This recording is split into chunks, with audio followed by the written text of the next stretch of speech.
does ora mean to you, Mama? I think ora for me is living on this whenua, On our own whenua, eh? on our own whenua, being able to grow our own food. What is ngā taonga tuku iho, eh? Ngā kaumata, ngā mata tipuna. You look after the whenua, then the whenua will look after you.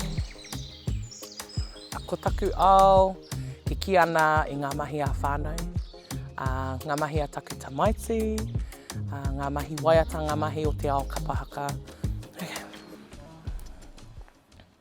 He oranga wairua, oranga tinana, oranga ngākau, oranga whānau. I always felt a bit pressured when it came to singing in front of people, crowds, but it was my whānau, ngā taku whānau I aki, I miri, I ahau ki roto I nei mahi. Ahakoa pia I panaia, I ahau ki roto I ngā mahi. Ko tā rātou mea mai kei au I tahi pukenga, whakamahia. Nō reira, koe rā taku mahi I tēnei wā. Things are happening, things that I love, things that I want are happening, are unfolding for me. But it's, again, it's how I carry myself, you know, take a breath, breathe, oh my gosh, you know, have a cry, go to the taiao, you know. Our world is so busy now, and he maha ngā taumahatanga. He nui ngā akoranga I roto I aku whia ko maha. Ara tēnei mea te ora. Ngā piki me ngā heke I roto I te pauri te māramatanga I whiti ana. Ana kua hua mai he huarahi anō ki te whai taku hoa haere. Hei hoa matinga mōku. Ko taku moko kaua. Kua ngaro tēnei taonga. It's been lost in my mother's whānau for 6 generations. So,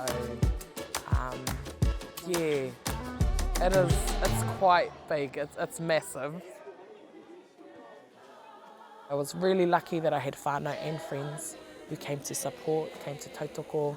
Waimari ahau I wā rātou whakaritenga kia ngāwari te kuhui roto I ngā mahi, te whakawhanaunga, te noho tahi a te tuakana me te taina, and just having whānau there, you know, and just being together I runga I te kaupapa kotahi. Te whakahoki mai o te taonga ki taku whānau. That is a way of ora, that is the way of living through just being authentically Māori.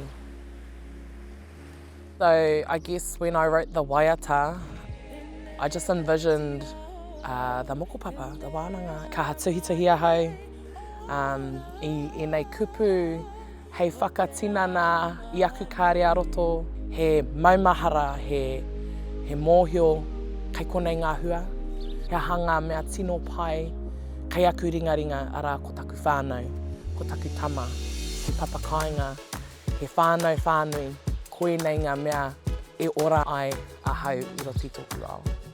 So I do feel ora.